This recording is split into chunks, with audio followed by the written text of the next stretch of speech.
गायक गौरव आचार्य श्री पुलक सागर जी के प्रवचन और लेटेस्ट धार्मिक भजन व कार्यक्रम निशुल्क देखने व सुनने के लिए हमारे YouTube चैनल जिनशरणम मीडिया को अभी सब्सक्राइब करें और बेल आइकॉन पर क्लिक जरूर करें। एक बात ध्यान रखना, लोग कहते हैं कि आराम करने से आदमी स्वस्थ होता है, और मैं पुलक सागर कहता हूं कि काम करने से आदमी स्वस्थ हुआ करता है। कौन है धनपति? एक बात बताइए, एक सेठ, 20 नौकर चाकर, दर्जनों गाड़ियां जिसके यहां खड़ी हैं, एक गिलास पानी भी अपने हाथ से भर के नहीं पीता। नौकर पानी लाके देते हैं, दूध वाला दूध लाके देता है, सब्जी वाला सब्जी लाके देता है, बहुएं हाथों पे खाना लिए खड़ी रहती हैं, 4 नौकर आगे और 4 नौकर पीछे चलते हैं। ऐसी जिंदगी बना ली इस आदमी ने, बिना नौकरों के जिंदगी नहीं चलती है। और एक बात बता मेरे भाई, जिस दिन नौकर नहीं आए उस दिन क्या हालात होंगे तुम्हारे। जिस दिन बहुओं ने देना बंद कर दिया उस दिन क्या हालात होंगे तुम्हारे। मैं उस आदमी को धनपति नहीं मानता जिसका पानी का गिलास नौकर लेके चलता है। अरे आप विचार करिए, अपने पीने के लिए एक गिलास का पानी भी ना ले पाओ तो तुमसे बड़ा अपाहिज इस धरती पर कोई दूसरा नहीं हो सकता है। तुमसे बड़ा विकलांग कौन होगा? नौकर ना आए तो पानी नहीं पी सकता, नौकरानी ना आए तो चाय नहीं बन सकती तुम्हारे यहां, नौकरानी ना आए तो बर्तन पड़े रहते हैं। मान्यवर, ऐसा गुलामी का जीवन मत जियो। धनपति वो नहीं होता जो नौकरों के सहारे जीता है, धनपति तो वो होता है जो खुद के सहारे अपनी जिंदगी को जिया करता है। क्यों किसी से साथ? मढूंढ सहारे दिल, मढूंढ सहारे दिल, सहारे छूट जाते हैं और जोश लहरों को आता है किनारे टूट जाते हैं। ध्यान रखिए, अपने दम पर जिंदगी जियो, कभी क्रोध पैदा नहीं होगा। एक बात बताऊं, ऐसा मानव का स्वभाव है, बहू रोटी जला दे तो इतनी गुस्सा आती, इतनी गुस्सा आती है, नौकरानी जला दे तो गुस्सा आती है, थाली सुदर्शन चक्र बन जाती है। ये रोटी जली जलाई, लेकिन एक बात ध्यान रखना, ये पति बड़ा गुस्सा हो जाता है किसी दिन रोटी जल जाए, सब्जी अच्छी ना हो तो आपे से बाहर हो जाता है। लेकिन जब ये पीहर चली जाती है, वो जब खुद रोटी बनाता है, गोल रोटी बनाता है, भारत का नक्शा बन जाया करता है, आधी रोटी जल जाया करती है।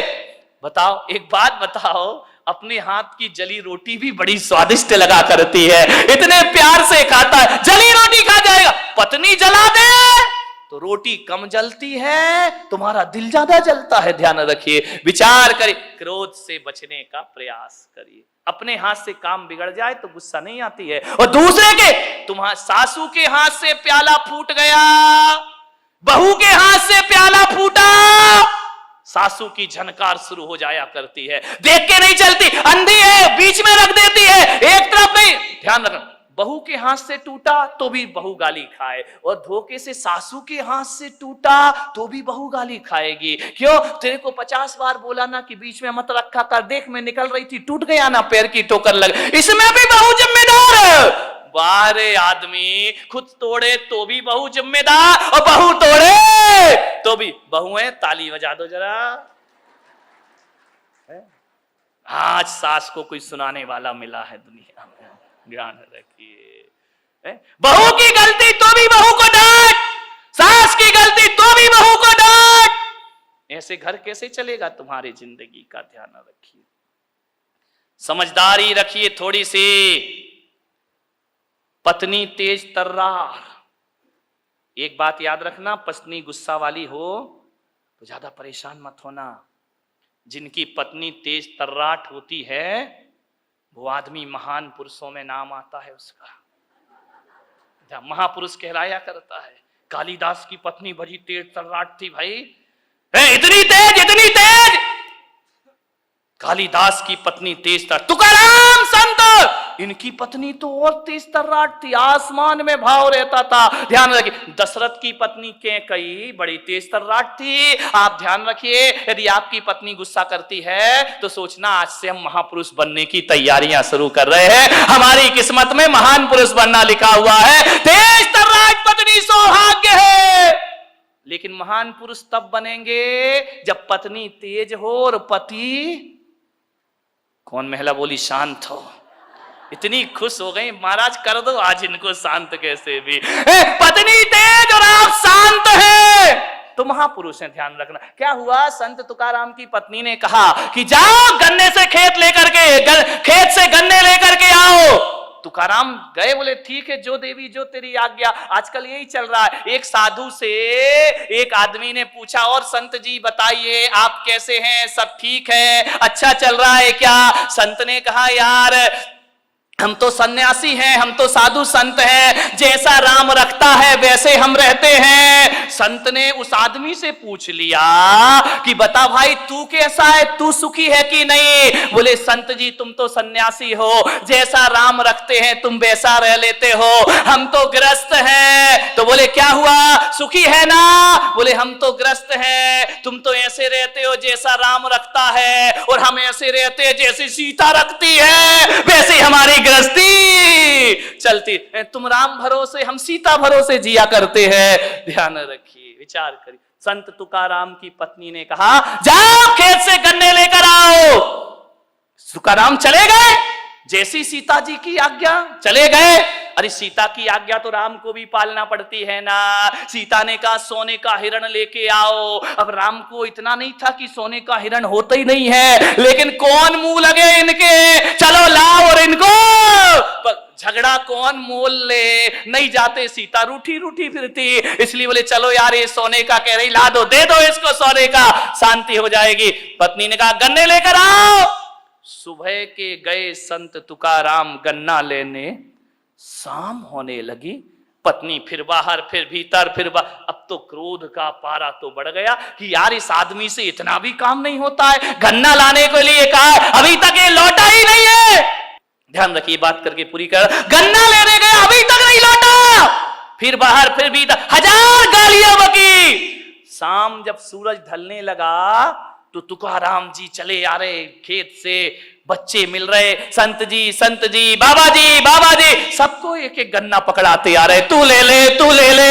अरे पत्नी ने कहा मैं करम जली, कैसे इससे शादी हो गई? सुबह से गया है, शाम को लौट रहा है। बोले क्यों गन्ना ले आए? बोले काहे का गन्ना ले आया? बोले कहां है? बोले जिसने मांगा उसे दे दिया। अब संत तो ऐसे ही हुआ करते हैं। पत्नी ने कहा मैं सुबह से इंतजार कर रही हूं, गन्ना लाओ, गन्ना लाओ, गन्ना लाओ, और तू ऐसा बुद्धू राम सारे गन्ने लाया और बांट करके आ गया। संत तुकाराम ने कहा बांट दिया तो, अरे काहे को बांट दिया? सुबह से परेशान हो रहे, बीच अंदर कमरे में रसोई में गई संत तुकाराम की पत्नी, घड़े में ठंडा ठंडा पानी रखा हुआ था, लिया और गुस्से में तुकाराम के ऊपर डाल दिया घड़े भर के। तुकाराम नहा लिए, बड़े खुश हुए, बड़े खुश हुए। बोले वाह देवी तूने मेरा कल्याण कर दिया। अभी तक मुझे ये गलत फहमी थी कि जो गरजते हैं वो बरसते नहीं हैं, पर आज पता चला मेरी बीवी गरजती भी है और बरसती। ध्यान रखिए, ऐसा जीवन बनाओगे तो महापुरुष कहलाओगे।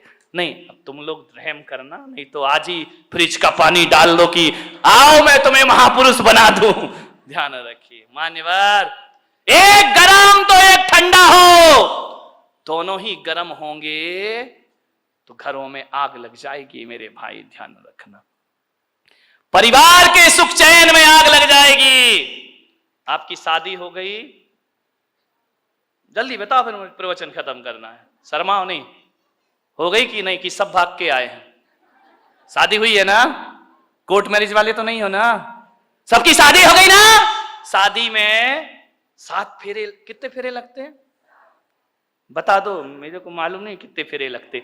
7 फेरे लगते हैं। 7 फेरे लगते समय एक पंडित तुम्हें 7 वचन दिलाता है। दिलाता है नहीं दिलाता है? कोई खड़े होके 7 वचन बचा सकता है? अरे मेरी शादी नहीं हुई, मुझे याद है तुमने कर ली, तुम्हें 7 वचन याद नहीं है? बताओ वो जय कुमार जी कहां गए? 7 वचन कौन कौन से थे? वाह रे फर्जीवाड़ा। महिलाओं को याद हो? तुम हंस रही हो, बताओ 7 वचन कौन से थे? प्रियंका नहीं मालूम 7 वचन? बाप रे, क्या फर्जीवाड़ा चल रहा है देश में। इतना घोटाला, मोदी के पीछे पड़ा देश, तुम्हें अपने 7 वचन याद नहीं है? अरे 7 वचन आपसे लिए गए थे, वो 7 वचन कौन से थे? मैंने वहां पूछा मुंबई में कि वो 7 वचन बताओ, तो एक आदमी बोला महाराज मैं बताऊं। मैंने कहा बताओ। तो मैंने कहा बोलिए कौन कौन से 7 वचन थे? बोले ना तो मुझे मालूम ना मेरी बीवी को मालूम है। तो मैंने कहा मंडप में क्या हो रही था? बोले पंडित बोल रही था, हम सो रही था। बेचारा हम तो रो रही था, पंडित वचन। ध्यान, तुम्हें 7 वचन याद नहीं है, ध्यान रख। ऐसे वचन रहेंगे तो कौन याद रखेगा? मैंने 7 वचन बदल दिए हैं। अब जब भी तुम्हारे बच्चों की शादी हो तो 7 वचन बदल देना। 7 नहीं बताऊंगा, टाइम पूरे हो रहे हैं। एक ही कहूंगा, अब जब भी शादी हो तो दोनों पति पत्नी का फर्ज है कि हम गृहस्थ जीवन में प्रवेश कर रहे हैं, संसारिक जीवन में जा रहे हैं। 7 वचन में मेरा एक वचन ये जोड़ना कि जब दोनों मंडप के नीचे बैठे हों तो दोनों एक संकल्प करें कि ठीक है, आज से हम संसार के जीवन में प्रवेश कर रहे हैं, खुशहाल जीवन जीना है। तो एक वचन में लेता हूं कि देख, जब तू आग बने तो मैं पानी बन जाऊंगा, और जब तू पानी बने, जब मैं आग बनूं तो तू पानी बन जाना। जिंदगी आराम से गुजर जाएगी। पति आग बने तो पत्नी पानी बन जाए, और पत्नी आग बने तो कौन बोला पति पेट्रोल बन के तैयार हो जाया करता है? पेट्रोल नहीं बनना, जिंदगी नहीं चलेगी, बर्बाद हो जाएगी। पानी बन जाओ। पुरुषों से मेरा ये बेचारी आई हैं, रात दिन मेहनत करती हैं, अपना पीहर छोड़ के आई हैं, परिवार छोड़कर आई हैं, आपकी सेवा कर रही है। ये आपको भी संभालती हैं, बच्चों को भी संभालती हैं, समाज को भी, घर सब संभालती हैं। आप करते क्या करते तुम लोग घर में? खाए पिए, कपड़े बदले, ऑफिस गए, लौट के आए, नोट पटके सो गए। कितनी मेहनत ये पत्नियां करती हैं। विचार करिए, ये महिलाएं ना हो तो तुम्हारा घर नरक में परिवर्तित हो जाएगा। ध्यान रखिए, बिन घरनी घर भूत का। अच्छे से बजा लो भाई, ऐसे क्यों शर्मा रही है? विचार करिए, आप दिन भर में 10 बार आग बनते हैं तो ये बेचारी 10 बार पानी बनती है। ध्यान रखिए, नारी का जीवन तो वो होता है, अपने लिए वो खाना भी नहीं बनाती है। ध्यान रखना, जब पति बाहर चला जाए और बच्चे भी घर में ना हो तो उससे पूछे कि क्या बनाया है, तो कहती आज कोई घर में नहीं है, क्या बनाना? अचार रोटी खा लेती है और पूरा दिन गुजार दिया करती है। इसका मतलब ये होता है कि ये खाना भी अपने लिए नहीं बल्कि तुम्हारे लिए बनाया करती है।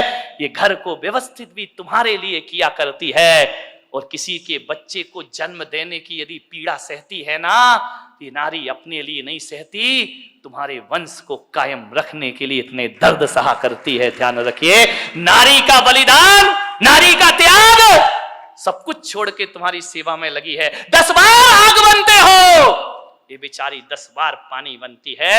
आज पुलक सागर इनके पक्ष में आपसे बोल रहा है, आप 10 बार आग बने, ये 10 बार पानी बनेगी, तो दिन में एक बार इसे भी आग बनने का अवसर दिया करो।